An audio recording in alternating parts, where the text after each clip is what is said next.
वासुदेवाय। ओम नमो भगवते वासुदेवाय।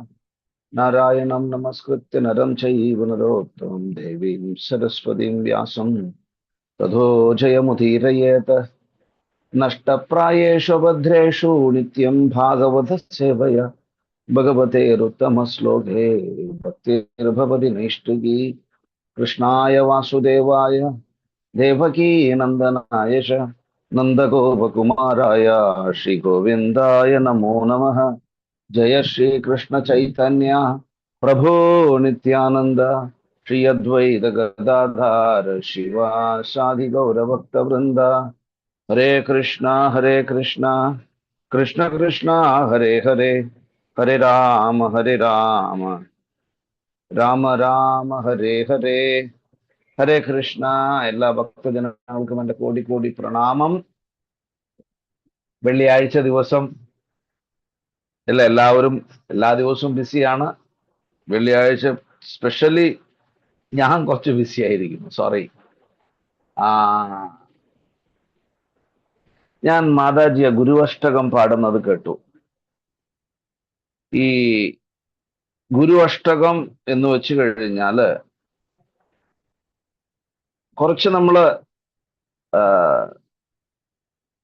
ശ്രദ്ധിക്കേണ്ട കാര്യങ്ങളുണ്ട് അതില്. ഗുരുവഷ്ടകത്തില് ഇത് നമ്മള് ഗുരുവിനെ സദാസമയം വന്ദിക്കുന്ന ഒന്നാണ്. അപ്പോ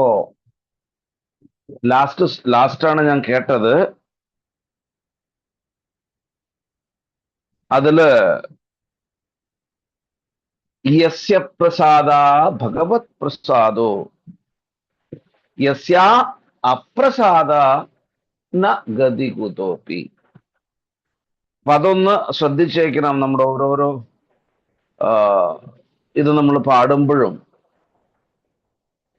അത് മനസ്സിലാക്കിയിട്ട് പാടുമ്പോൾ ഒരുപാട് നന്നായിരിക്കും. മറ്റുള്ളവർക്ക് മനസ്സിലാക്കാനും സാധിക്കും. അത് നമ്മൾ പാടുമ്പോൾ തന്നെ അത് തെറ്റായിട്ട് പാടാതിരിക്കാൻ ശ്രമിക്കുക. നിങ്ങൾ ഫസ്റ്റ് ആയിട്ട് ട്രൈ ചെയ്തതാണ്, തെറ്റ് കണ്ടുപിടിക്കുന്നതല്ല കേട്ടോ, ഞാൻ കറക്റ്റ് ചെയ്യാൻ ശ്രമിക്കുന്നതാണ്. ഒന്നുകൂടെ പറഞ്ഞ പ്രഭു, അതൊന്നുകൂടെ പറഞ്ഞ പ്രഭു. യസ്യ പ്രസാദ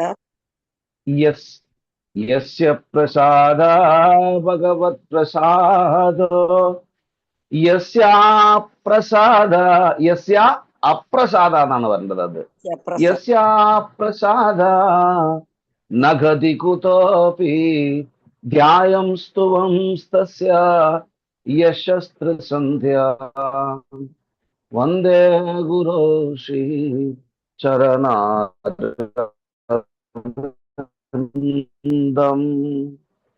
യസ്യ എന്ന് വെച്ച് കഴിഞ്ഞാൽ അങ്ങയെ പ്രസാദിച്ചാല് യസ്യ പ്രസാദ ഭഗവത് പ്രസാദോ, അതായത് എന്റെ ഗുരുനാഥ, ഞാൻ അങ്ങയെ പ്രസാദിപ്പിച്ചു കഴിഞ്ഞാല് ഭഗവാനെ പ്രസാദിപ്പിക്കുന്നതിന് ഈക്വൽ ആണ്. യസ്യ പ്രസാദ ഭഗവത് പ്രസാദോ യസ്യ അപ്രസാദ. ഇല്ല, അങ്ങയുടെ ഇൻസ്ട്രക്ഷൻസും അങ്ങയുടെ നിർദ്ദേശങ്ങളും അങ്ങയുടെ അങ്ങ് പറയുന്ന കാര്യങ്ങളും ഞാൻ ഫോളോ ചെയ്യുന്നില്ല എങ്കിൽ, അതായത് യസ്യ അപ്രസാദ, അങ്ങയെ എന്നെ കൊണ്ട് സാറ്റിസ്ഫൈ ചെയ്യാൻ സാധിക്കുന്നില്ല എങ്കിൽ ന ഗതി കുതോപി, എനിക്ക് ഇവിടെയും അവിടെയും ഒരു ഗതി ഉണ്ടാവില്ല. അതായത് ഭൗതികമായിട്ടും അതേമാതിരി ആത്മീയമായിട്ടും ഒരു ഗതി നമുക്ക് കിട്ടില്ല നമ്മൾ ഗുരുവിന്റെ ഇൻസ്ട്രക്ഷൻസ് ഫോളോ ചെയ്തില്ല എങ്കിൽ. ഇതൊരു നിമിത്തം മാത്രമാണ്. ഹരേ കൃഷ്ണ. അതൊന്ന് കംപ്ലീറ്റ് പ്രഭു ഇന്ന് ചെയ്യാൻ പറ്റുമോണെങ്കിൽ, ഈ ഒറ്റ ലൈനിൽ തന്നെ ഇത്രയും പ്രശ്നം ഉണ്ടെങ്കിൽ പിന്നെ തുടക്കം മുതൽ പ്രഭു കേട്ടെങ്കിലുള്ള അവസ്ഥ ആലോചിച്ചു മാതാജിയുടെ. പ്രഭു അത് അവരറിയുന്ന മാതിരി ചെയ്തുകൊണ്ടിരിക്കുന്നുണ്ട്. ഞാനതിൽ തെറ്റ് കണ്ടുപിടിക്കുന്നല്ല, ഞാൻ കറക്റ്റ് ചെയ്തു തരുന്നതാണ് കേട്ടോ. ആരും തെറ്റായിട്ട് വിചാരിക്കേണ്ട. നമുക്ക് ആവശ്യമുണ്ട് പ്രഭു, നമ്മള് അത് കംപ്ലീറ്റ് പഠിക്കണം, അതിനു വേണ്ടിയിട്ടാണ്. Very good, very good. നല്ലൊരു കാര്യമാണത്, നല്ലൊരു കാര്യമാണ്. സംസാരധാവ നലലീതലോക പ്രാണായ കാരുണ്യ ഗണാത്വാ പ്രാപ്തസ്യ കല്യാണ ഗുണാർണവസ്യ വന്ദേ ഗുരോ ശ്രീ ചരണാരവിന്ദ സംസാരധാവ നലലിത ലോക പ്രണായ കാരുണ്യ ഘനാഘനാത്വാ പ്രാപ്തസ്യ കല്യാണ ഗുണാർണവസ്യ വന്ദേ ഗുരോ ശ്രീ ചരണാരവിന്ദ. ആരെങ്കിലും ഇതിന്റെ മലയാളം ട്രാൻസ്ലേഷൻ ഒന്ന് വായിക്കോ? ഹരേ കൃഷ്ണ ചെല്ലട്ടെ പ്രഭുജി. പറയണം മാതാജി. ശ്ലോകമല്ലേ പാടേണ്ടത്? ശ്ലോകമല്ല മാതാജി, ട്രാൻസ്ലേഷൻ, വിവർത്തനം ഉണ്ടാവും അതില്, അത് മാത്രം വായിക്കണം. ഹരേ കൃഷ്ണ പ്രഭു. മേഘങ്ങൾ മഴ ചൊരിഞ്ഞ് എപ്രകാരം കാട്ടുതീ അണയ്ക്കുന്നുവോ അപ്രകാരം കരുണാസമുദ്രമായ ആത്മീയഗുരു ഭൗതിക അസ്തിത്വമാകുന്ന ആളിക്കത്തുന്ന തീ കെടുത്തുന്നു. മംഗളകരമായ ഗുണങ്ങളോട് കൂടിയ ഇപ്രകാരമുള്ള ആത്മീയ ഗുരുവിന്റെ പാതാരവിന്ദങ്ങളിൽ ഞാൻ സാദര പ്രണാമങ്ങൾ അർപ്പിക്കുന്നു. Very good. സംസാര ധാവ, അതായത് ഈ ഭൗതിക ലോകത്തിൽ നമ്മളിങ്ങനെ കിടന്ന് കഷ്ടപ്പെട്ട് കൊണ്ടിരിക്കുകയാണ്. അപ്പൊ ഈ ഭൗതിക ലോകത്തിൽ ഇങ്ങനെ കിടന്ന് കഷ്ടപ്പെട്ട് കൊണ്ടിരിക്കുമ്പോൾ ഗുരുവിന്റെ കരുണയാൽ നമുക്ക് മറ്റൊരാളുടെ കരുണയും, അതായത് നമ്മുടെ ഭാര്യയുടെ ഭർത്താവിന്റെ ഈ കരുണയൊക്കെ നമുക്ക് ഭൗതികമായിട്ട് പ്രോഗ്രസ്സിന് സഹായിക്കും. ഭൗതികമായിട്ടുള്ള പുരോഗതി നമുക്ക് ഉണ്ടായേക്കാം. പക്ഷെ ആത്മീയ പുരോഗതി ഉണ്ടാവണമെങ്കിൽ നമുക്ക് ഒരു ഗുരുനാഥനെ നമ്മൾ എന്ത് ചെയ്യണം? ആക്സെപ്റ്റ് ചെയ്യണം. അപ്പൊ ആ ഗുരുനാഥന്റെ കൃപ മൂലം കത്തി അതായത് കാട്ടുതീ പോലെ കത്തിക്കൊണ്ടിരിക്കുന്ന നമ്മുടെ സകല ക്ലേശങ്ങളും, ക്ലേശാഗ്നി എന്ന് പറയും നമുക്കതിന് കേട്ടോ, സകല ക്ലേശങ്ങളും ഇല്ലാതെയായി തീരും. അങ്ങനെയുള്ള ഗുരുനാഥനെ ഞാൻ സാദരം പ്രണമിക്കുന്നു. ഒന്ന് ആലോചിച്ചു നോക്കൂ, നമ്മൾക്കറിയില്ല 84 ലക്ഷം യോനികളിലൂടെ യാത്ര ചെയ്തുകൊണ്ട് നമുക്കിപ്പോ അവസാനം മനുഷ്യജന്മം ലഭിച്ചിരിക്കുന്നു. ഇത് വളരെ റയർ ആയിട്ടുള്ള മനുഷ്യജന്മമാണ്. നിങ്ങൾ ആലോചിച്ചു നോക്കൂ, നമ്മുടെ കേരളത്തില് എൻ്റെ ചെറിയ അറിവ് പ്രകാരം 3 കോടി ആളുകൾ ഉണ്ടെന്നാണ് പറയുന്നത്. 3 കോടി തന്നെയല്ലേ?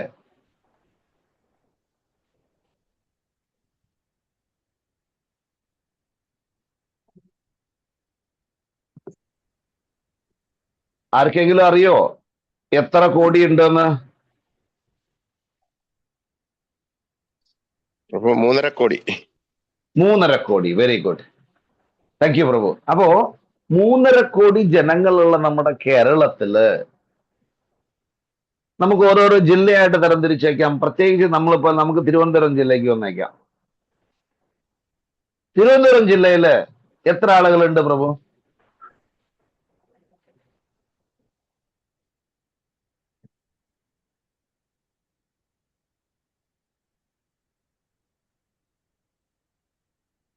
ആർക്കെങ്കിലും ഇതുണ്ട്? എൻ്റെ ആ ഡേറ്റ ഇല്ല കേട്ടോ, അതുകൊണ്ടാണ് ചോദിക്കുന്നത്.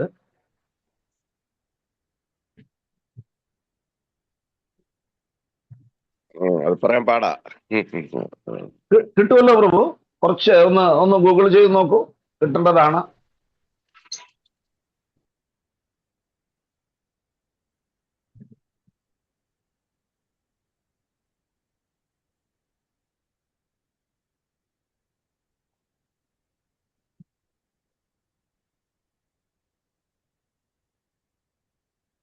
ഒരേ ഒരു നിമിഷം ഞാനൊന്ന് നോക്കി നോക്കാം. അപ്പോ 33 lakh. Very good, very good. 33 ലക്ഷം.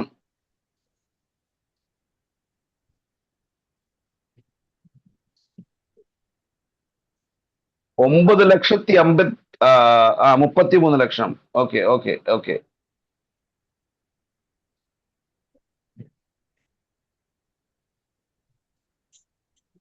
അപ്പോ 33 ലക്ഷം ജനസംഖ്യയുള്ള തിരുവനന്തപുരത്തിൽ നിന്നും ഭക്തിയിലേക്ക് വന്നിരിക്കുന്നത് 60 പേരെ കാണിക്കുന്നത്. തിരുവനന്തപുരം കൊല്ലവും ചേർത്തിട്ട് കേട്ടോ. 60 പേര്. ഇപ്പൊ ലൈൻ നമ്മുടെ ഗ്രൂപ്പിൽ 59 പേര്, എന്നെ ഒഴിവാക്കി കഴിഞ്ഞാൽ 59 പേര്. 59 പേരുണ്ട്. ഞാനും ഒരു ഭക്തൻ തന്നെയാണ്, അതുകൊണ്ട് തന്നെ ആഡ് ചെയ്തുള്ള 60 പേര്. ഭക്തൻ എന്ന് പറയുന്നു, ക്വാളിറ്റി ഉണ്ടോ എന്നും നമുക്കറിയില്ല. എല്ലാവരും പറയണു നമ്മളെല്ലാവരും ഭക്തന്മാരാണെന്ന്. അത് നമ്മൾ അക്സെപ്റ്റ് ചെയ്യാം. അപ്പോ 60. ഹരേ കൃഷ്ണ.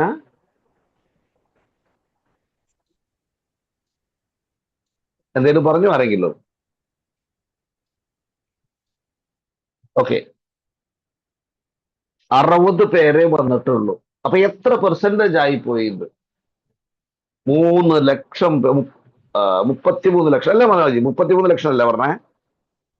അതെ പ്രഭു. 33 ലക്ഷത്തിന്റെ 1% കൂടെ ആയിട്ടില്ല അത്. അപ്പോ 0.0000 ആ ലെവലിലാണ് നമ്മുടെ ഭക്തന്മാരുടെ കൺവേർഷൻ. അതായത് ഒരു ഗുരുവിന്റെ കരുണ ലഭിക്കാൻ വേണ്ടിയിട്ട് ഈ വേഴാമ്പലിനെ പോലെ നമ്മൾ കാത്തിരിക്കുന്നു എന്ന് പറഞ്ഞില്ലേ, അതേമാതിരിയാണ് നമുക്ക് നമ്മുടെ സമയമായി കഴിഞ്ഞാൽ തീർച്ചയായിട്ടും ഗുരുനാഥനെ നമ്മുടെ അടുത്തേക്ക് ഭഗവാൻ അയക്കും. ഗുരുനാഥന്മാര്, അതായത് നമുക്ക് ഇസ്കോണിനെ സംബന്ധിച്ചിടത്തോളം ഇസ്കോണില് ഒരുപാട് ഗുരുക്കന്മാരുണ്ട്. നമുക്ക് ആരെ വേണമെങ്കിൽ ചൂസ് ചെയ്യാം. ഒരാളെ മാത്രം വേണമെന്നുള്ളൊരു നിർബന്ധങ്ങളില്ല. ആരെയാണോ നിങ്ങൾക്ക് ഇഷ്ടപ്പെടുന്നത്. ഇപ്പൊ നമുക്ക് മെയിൻ ആയിട്ട് നമ്മൾ ഇവിടെ കാണുന്നത്, നമുക്ക് അമേരിക്കയിലൊന്നും പോകാൻ പറ്റില്ല. അമേരിക്കയിൽ നിന്നുള്ള മഹാരാജിന്റെ കയ്യിൽ നിന്ന് കൂടിയിട്ട് നമുക്ക് ഇനീഷ്യേഷൻ വാങ്ങിക്കാം, അത് തെറ്റൊന്നുമില്ല. അത് ഇസ്കോൺ അപ്രൂവ്ഡ് ഗുരുവാണെന്ന് മാത്രമേ ഉള്ളൂ, GBC അപ്രൂവ്ഡ്. നമുക്ക് ഈ അന്താരാഷ്ട്ര കൃഷ്ണാവബോധ സമിതി മാനേജ് ചെയ്യാൻ വേണ്ടിയിട്ട് ഒരു സ്ട്രക്ചർ ഉണ്ട്.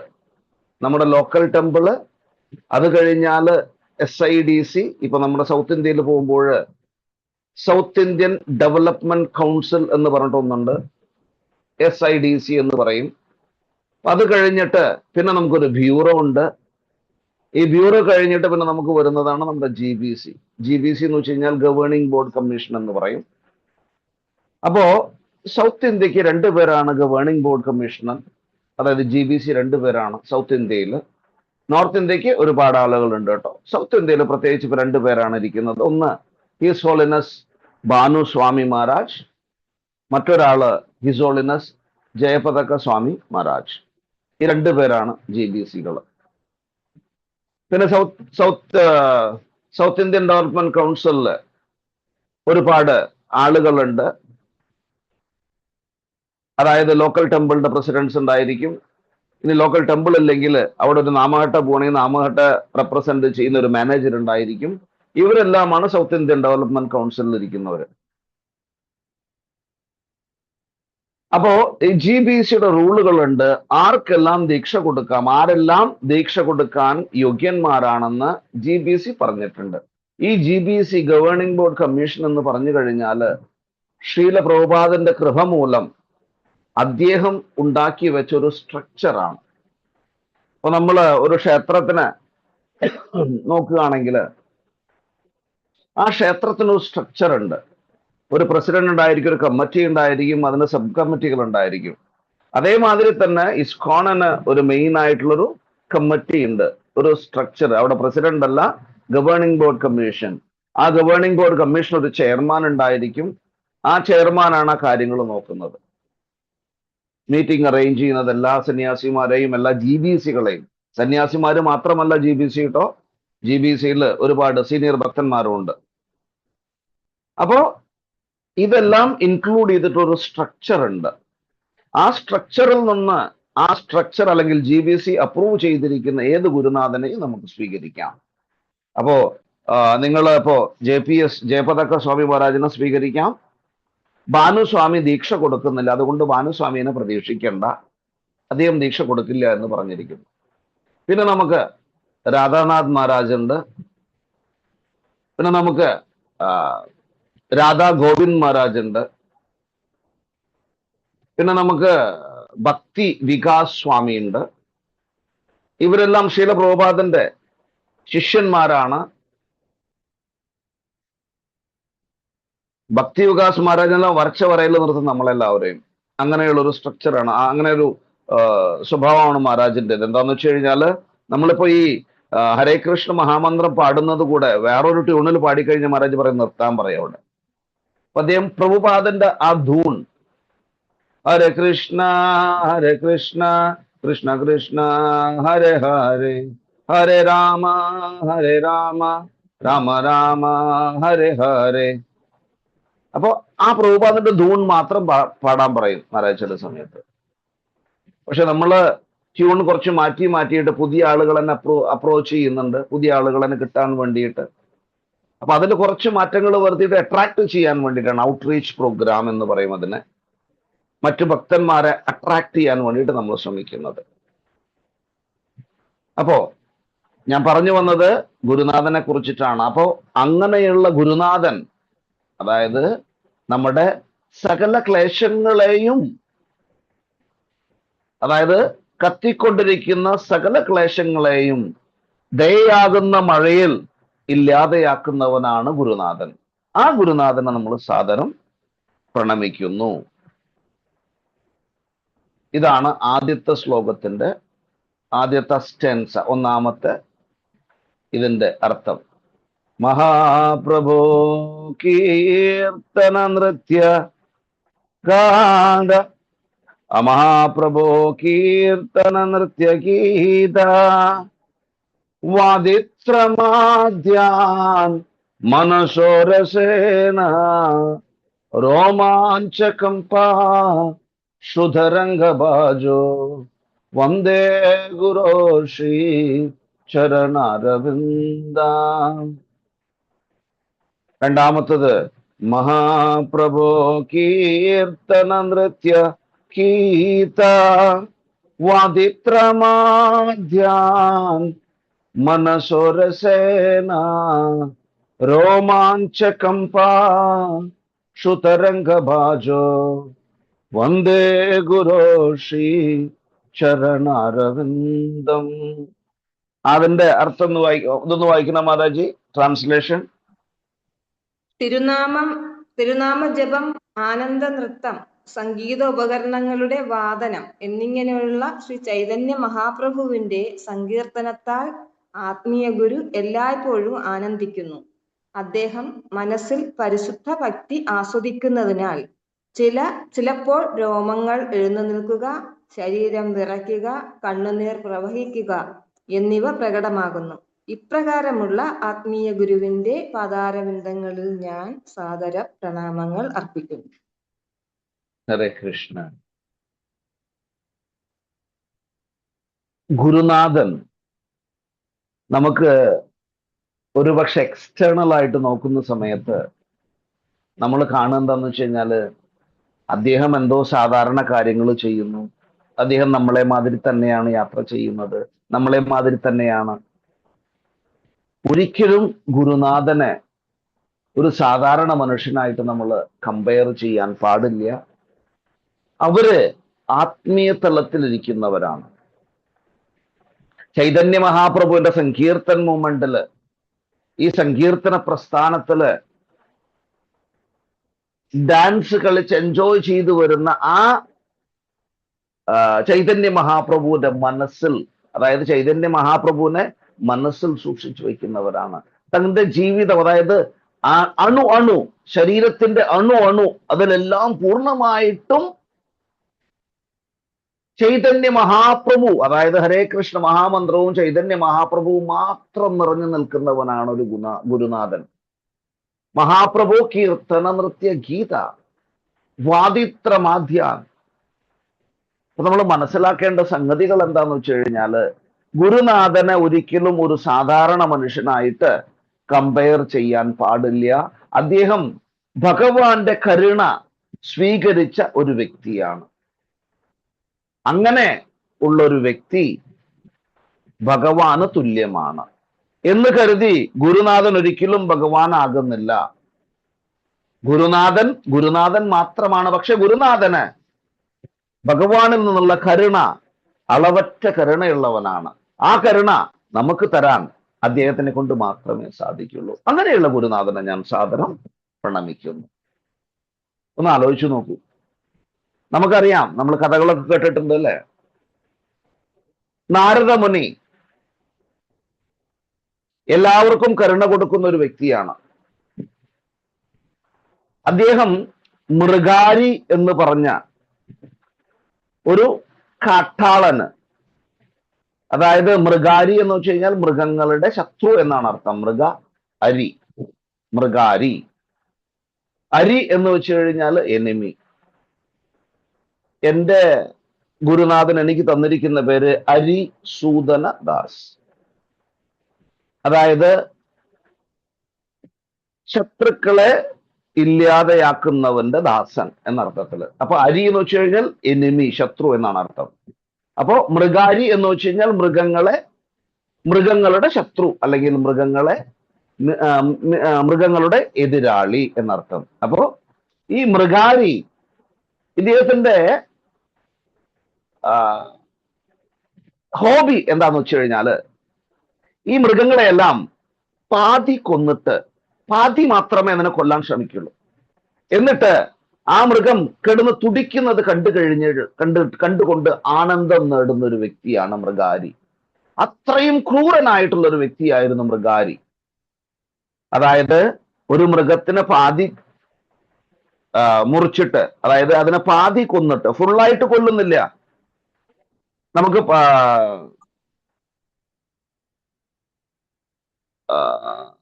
ഗരുഡ പുരാണത്തില് ഒക്കെ നമ്മൾ പോവുകയാണെങ്കിൽ നമുക്ക് കാണാൻ സാധിക്കും, ഇങ്ങനെ പാതി കൊല്ലുന്നതിന് കിട്ടുന്ന പനിഷ്മെന്റ് ഒറ്റയടിക്ക് കൊല്ലുന്നതിനേക്കാൾ ഡബിളാ. ഒരു മൃഗത്തിനെയോ ഒരു പക്ഷിയെയോ നമ്മൾ ഒറ്റയടിക്ക് കൊല്ലുമ്പോൾ കിട്ടുന്ന പാപവും അതിനെ പാതി കൊന്നിട്ട് കിട്ടുന്ന പാപവും ഭയങ്കര വ്യത്യാസമുണ്ട്. പാതി കൊന്നു കഴിഞ്ഞാൽ കിട്ടുന്ന ആ പാപം അത് 2 മടങ്ങ് എക്സ്ട്രയാണ്. അപ്പൊ ഈ ഒരു സുഖത്തിലാണ്, അതായത് മൃഗാരി ഇങ്ങനെ എന്തു ചെയ്യും, മൃഗങ്ങളെ വന്നുകൊണ്ടിരിക്കുക. അതിങ്ങനെ ഈ മൃഗങ്ങൾ ഇങ്ങനെ തുടിക്കുന്നത് കണ്ട് എൻജോയ് ചെയ്തിട്ട് ഇനി അടുത്ത മൃഗത്തിന്റെ അടുത്തേക്ക് പോകും, അതിനെ കൊല്ലും. അങ്ങനെയുള്ള ഒരു വ്യക്തിയായിരുന്നു മൃഗാരി. ആ മൃഗാരിക്ക് നാരദ മുനിയുടെ സംഘം കൊണ്ട് ആ മൃഗാരി ഒരു ഉത്തമ ഭക്തനായി തീരുകയാണ്. അതായത് ഭഗവാനിൽ നിന്നുള്ള കരുണ ആ മൃഗാരിക്ക് നാരദ മുനി കൊടുക്കുന്നു.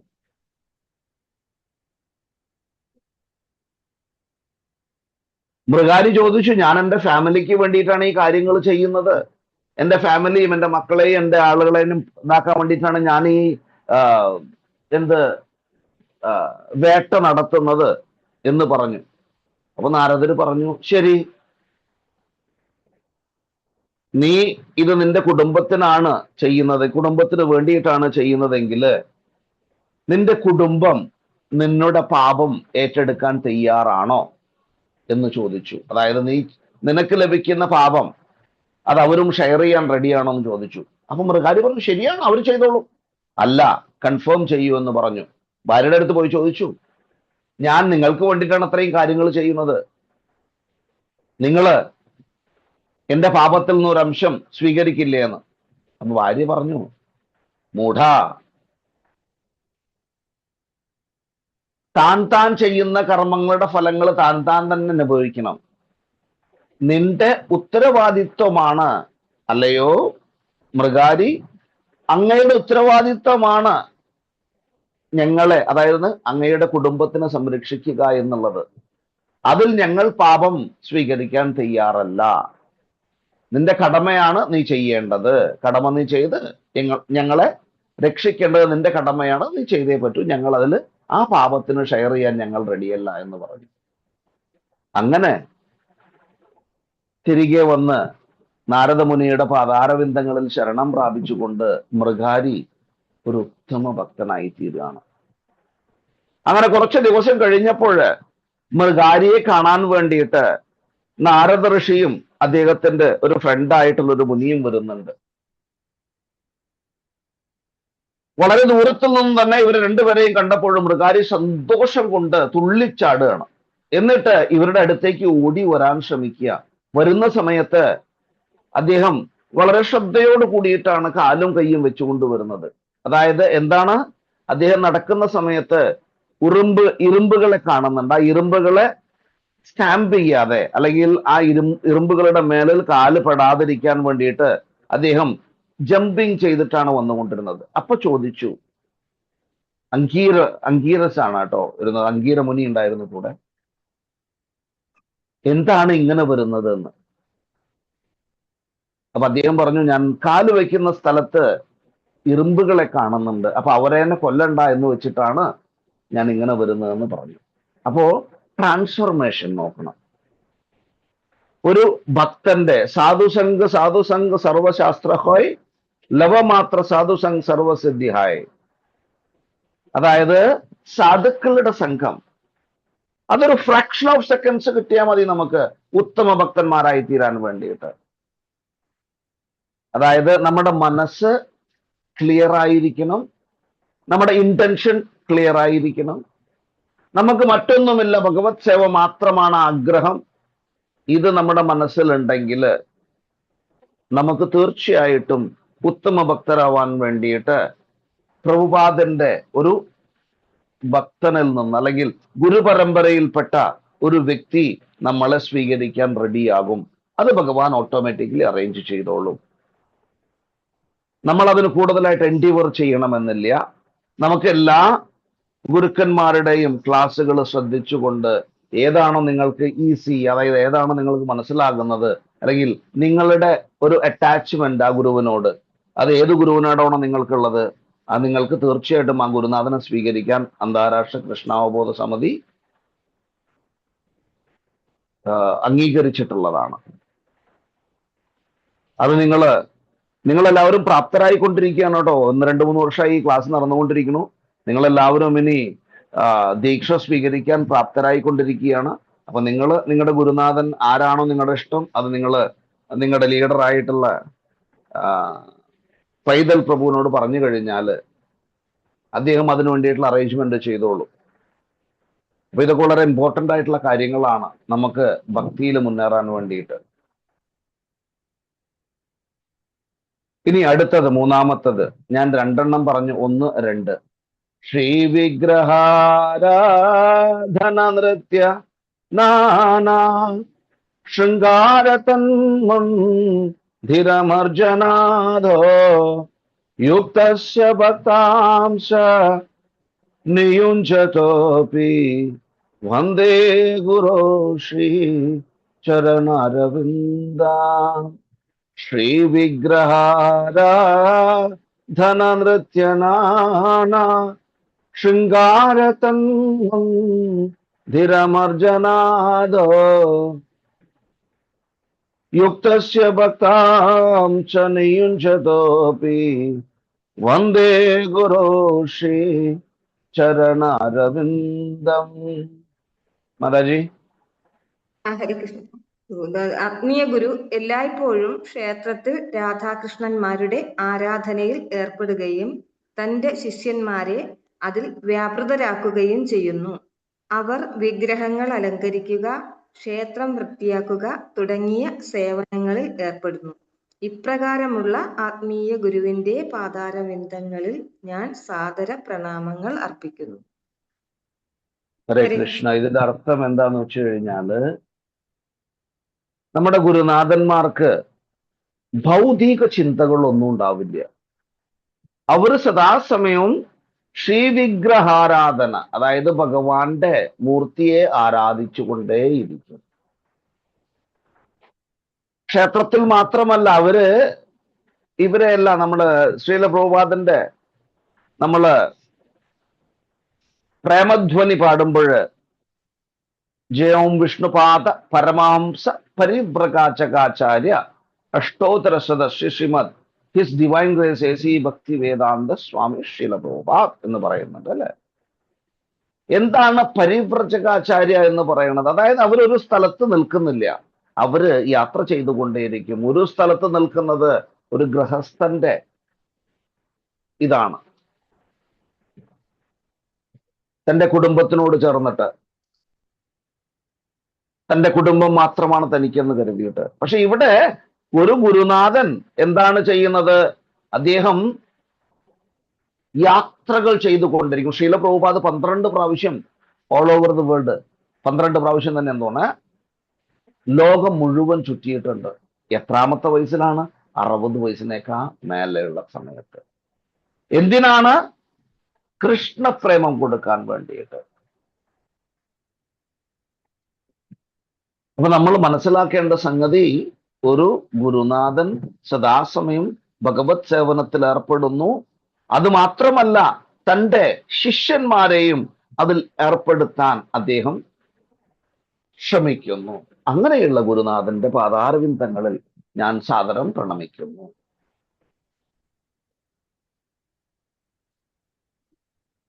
അപ്പോ എന്താ പറയാന്ന് വെച്ച് കഴിഞ്ഞാല്, ഗുരു ഞാൻ എക്സ്പീരിയൻസ് ചെയ്തിട്ടുണ്ട്. എന്റെ ഗുരുനാഥനായാലും അല്ലെങ്കിൽ ജയപതക സ്വാമിയാണെങ്കിലും ഭാനുസ്വാമിയാണെങ്കിലും, അതേമാതിരി നമുക്കൊരു മഹാരാജ് ഉണ്ടായിരുന്നു, ഭക്തി ബ്രിജേന്ദ്ര നന്ദന മഹാരാജ് എന്ന് പറഞ്ഞിട്ട്. വളരെ സിമ്പിൾ ആയിട്ടുള്ള ഒരു മഹാരാജാണ് കേട്ടോ. വളരെ വളരെ സിമ്പിൾ ആയിട്ട്, ഡൗൺ ടു എർത്ത് എന്ന് പറയാം നമുക്ക്. ഞങ്ങളുടെ ചെന്നൈ ഇസ്കോണില് അദ്ദേഹം, നമുക്ക് ഇസ്കോണിന്റെ ഇപ്പോഴത്തെ ഇസ്കോൺ അല്ല, നമുക്ക് ചെറിയൊരു ഇസ്കോൺ ആയിരുന്നു. അത് ചെറിയൊരു ബിൽഡിംഗ് ആയിരുന്നു. ഇപ്പം നമ്മുടെ മെയിൻ ക്ഷേത്രത്തിന് തൊട്ട് ലെഫ്റ്റ് സൈഡിൽ ഒരു ബിൽഡിംഗ് ഉണ്ട്. ആ ബിൽഡിങ്ങിൽ ഫസ്റ്റ് ഫ്ലോറിലായിരുന്നു നമ്മുടെ ക്ഷേത്രം സ്ഥിതി ചെയ്തിരുന്നത്. അപ്പൊ ഈ ഭക്തി ബ്രജേന്ദ്ര നന്ദന മഹാരാജ്, അല്ലെങ്കിൽ മലേഷ്യൻ മഹാരാജ്, അദ്ദേഹം മലേഷ്യയിൽ നിന്നാണ്. അപ്പൊ അദ്ദേഹത്തിന് മലേഷ്യൻ മഹാരാജ് എന്ന് വിളിക്കും. അപ്പൊ ഈ മഹാരാജ് ആ സ്റ്റെയർ കേസിന്റെ താഴെ ഒരു ചെയർ ഇട്ടിട്ട് അവിടെ ഇരിക്കും മഹാരാജ്. ആരൊക്കെയാണോ ക്ഷേത്രത്തിൽ വരുന്ന എല്ലാവരെയും വിളിച്ചിട്ട് സുഖമായിരിക്കുന്നു, അപ്പൊ നമ്മളതിനൊക്കെ പോയി കഴിഞ്ഞാൽ അരിസുതൻ സുഖമായിരിക്കുന്നോ, തമിഴിൽ ചോദിക്കും അദ്ദേഹം എല്ലാവരോടും. ഒരാളോട് മാത്രമല്ല, എല്ലാവരോടും ചോദിക്കും. അതായത് അവരെല്ലാം മഹാത്മാക്കളാണ്. അവർക്ക് എന്താണ് വേണ്ടത് എന്ന് വെച്ച് കഴിഞ്ഞാല് സഹജീവികളോടുള്ള കരുണ. ഈ കരുണ നമ്മളൊന്നും കാണിക്കാറില്ല, പക്ഷെ ഇവരിൽ അതീവ കരുണയുള്ളവരാണ്. ഈ ഗുരുനാഥന്മാരെന്ന് പറഞ്ഞാൽ അതീവ കരുണയുള്ളവരാണ്. അവര് നമ്മളെന്നെ ഭഗവാന്റെ അടുത്തേക്ക് പതുക്കെ കൊണ്ടുപോകും. പ്രൊവൈഡഡ് ബൈ, നമ്മൾ ഗുരുനാഥൻ പറഞ്ഞ കാര്യങ്ങളെല്ലാം അതേമാതിരി എന്ത് ചെയ്യണം? ഫോളോ ചെയ്യണം. ഞാനും ദീക്ഷ സ്വീകരിച്ചു, എനിക്ക് എന്ത് നോൺസെൻസും ചെയ്യാമെന്നുള്ള, അതായത് ദീക്ഷ നോൺസെൻസ് ചെയ്യാനുള്ള ഒരു ലൈസൻസ് അല്ല. ദീക്ഷ സ്വീകരിച്ചു കഴിഞ്ഞാൽ നമ്മൾ കമ്മിറ്റഡ് ആവണം. ആ കമ്മിറ്റ്മെന്റ് വളരെ വളരെ സ്ട്രോങ് ആയിരിക്കണം. ഇപ്പൊ സന്യാസികൾ മാത്രമാണോ ദീക്ഷാ ഗുരുക്കൾ എന്ന് ചോദിച്ചു കഴിഞ്ഞാൽ അല്ല. ദീക്ഷ കൊടുക്കാൻ ശ്രീമാൻ ശങ്കർഷൻ ദാസ് അധികാരി എന്ന് പറഞ്ഞിട്ടുള്ള ഒരു പ്രഭു ഉണ്ട്. അദ്ദേഹം സന്യാസിയല്ല, വാനപ്രസ്ഥിയാണ്. അദ്ദേഹം ഇനീഷ്യേഷൻ കൊടുക്കുന്നുണ്ട്. അതേമാതിരി ഇസ്കോണില് ശ്രീല പ്രഭുപാദന്റെ സീനിയർ ഭക്തന്മാര് ആ പൊസിഷൻ, അതായത് ഗുരുവായിട്ട് ഇരിക്കാൻ സാധിക്കുന്നവർക്കെല്ലാം അംഗീകാരം കൊടുത്തിട്ടുണ്ട് ഇസ്കോൺ. അപ്പൊ നമ്മള് ഭക്തി ചെയ്യുന്ന സമയത്ത്, അല്ലെങ്കിൽ പ്രത്യേകിച്ച് ഒരു ഗുരുനാഥനുമായിട്ട് ഇന്ററാക്ട് ചെയ്യുന്ന സമയത്ത്, അവർ ഈ ലീലകളിലെല്ലാം ഏർപ്പെടുന്നവരാണ്.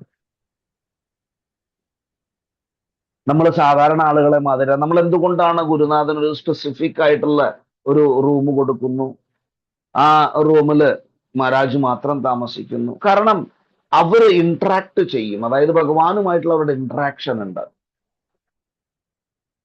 ഈ ജയപതക മഹാരാജ്, അദ്ദേഹത്തിന് ഈ സ്ട്രോക്ക് വന്ന സമയത്ത് അദ്ദേഹം ഡയറക്റ്റ് ആയിട്ട് വന്നത് ചെന്നൈയിലാണ്. ചെന്നൈയിൽ നമ്മളങ്ങ് കൊണ്ടുവന്നു വിടുന്ന ഡിവോട്ടീസ് എല്ലാം റിക്വസ്റ്റ് ചെയ്തിട്ട്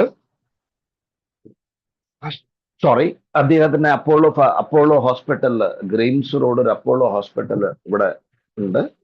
അപ്പൊ ഈ അപ്പോളോ ഹോസ്പിറ്റലിലാണ് മഹാരാജ് അഡ്മിറ്റ് ആയിരുന്നത്.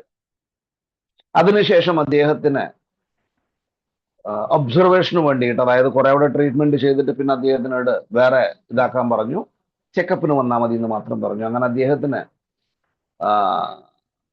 ചെന്നൈയിൽ ഒരു BSNL ക്വാർട്ടേഴ്സ് ഉണ്ട്. അവിടെ ഒരു ആ പ്രഭു അവിടുത്തെ ചീഫ് ആയിരുന്നു, BSNL ചീഫ് ആയിരുന്നു. അപ്പൊ അദ്ദേഹത്തിന്റെ വീട്ടിലേക്ക് ഇതാക്കി കൊണ്ടുവന്നു. അപ്പൊ മഹാരാജിന്റെ സേവനത്തിൽ ഏർപ്പെടാൻ നമുക്കും ചെറിയൊരു ചാൻസ് കിട്ടി. അപ്പൊ എന്റെ ഷിഫ്റ്റ് രാത്രിയായിരുന്നു. ഉറങ്ങാതെ മഹാരാജിന് പെട്ടെന്ന് മഹാരാജ് വിളിച്ചേക്കും, ആ ആവശ്യങ്ങൾ എന്തുണ്ടെന്ന് അറിയാം. അതിനു വേണ്ടിയിട്ട് നമ്മൾ ഉറങ്ങാതിരിക്കുന്ന അവിടെ നമ്മൾ ഉറങ്ങാതിരിക്കുന്ന സമയത്ത് രാത്രി വളരെ നിശബ്ദതയാണ്. രാത്രി നമുക്ക് എല്ലാവർക്കും അറിയില്ലേ, പ്രത്യേകിച്ച് ചെന്നൈയിലൊക്കെ രാത്രി എന്ന് വെച്ച് കഴിഞ്ഞാൽ നിശബ്ദത ഉണ്ടാവാറില്ല. പക്ഷെ ഈ ക്വാർട്ടേഴ്സ് കുറച്ച് ഉള്ളിലായിരുന്നു, കാമായിരുന്നു. പിന്നെ ഏകദേശം ഒരു 1-1.5 മണിയായിട്ടുണ്ടായിരിക്കും. ആ സമയത്ത് മഹാരാജിന്റെ ക്ലിക്കർ, അദ്ദേഹത്തിന് നമ്മളെ മാതിരി ജപം ചെയ്യാൻ സാധിക്കില്ല, ക്ലിക്കറാണ് ഉപയോഗിക്കുന്നത്. കാരണം അദ്ദേഹത്തിന് അങ്ങനെ മാല പിടിച്ചിട്ട് ചെയ്യാൻ പറ്റില്ല. അപ്പൊ ഈ ക്ലിക്കറിന്റെ സൗണ്ട് 1.5 മണിക്ക് നമ്മൾ കേട്ടുകൊണ്ടിരിക്കുകയാണ്. മഹാരാജ് ഗാഠമായിട്ടുള്ള നിദ്രയിലുമാണ്, നന്നായിട്ട് ഉറങ്ങുന്നുണ്ട് മഹാരാജ്. പക്ഷെ മഹാരാജിന്റെ കയ്യിലിരുന്ന് ക്ലിക്കർ ഇങ്ങനെ ഓടിക്കൊണ്ടിരിക്കുന്നുണ്ട്.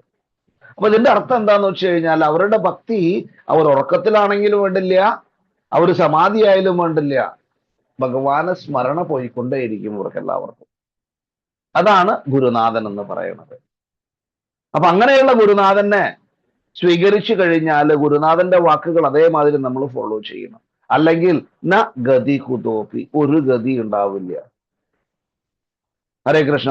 ബാക്കി ഒരു 5 ശ്ലോകങ്ങളോടുകൂടി ഉണ്ട്, അത് നമുക്ക് അടുത്ത ആഴ്ച എടുക്കാം. എന്തെങ്കിലും സംശയങ്ങൾ നിങ്ങൾക്കുണ്ടോ, ഗുരുനാഥനെ കുറിച്ചിട്ടോ അല്ലെങ്കിൽ ഇതിനെക്കുറിച്ച് എന്തെങ്കിലും സംശയങ്ങളുണ്ടോ പറയണം, ചോദിക്കാം. നാരദന്റെ, അതായത് വാത്മീകിക്ക് വന്നിട്ട് 2 വേർഷൻ പറയുന്നുണ്ട്. നാരദരെന്ന് പറയുന്നുണ്ട്, സപ്തഋഷികൾ എന്ന് പറയുന്നുണ്ട്. അവർക്കും ഇങ്ങനെ തന്നെ ഉണ്ടായത്, വാത്മീകി ഇങ്ങനെ തന്നെയായിരുന്നു. ഓക്കെ പ്രഭുജി. ഹരേ കൃഷ്ണ. ഹരേ കൃഷ്ണ.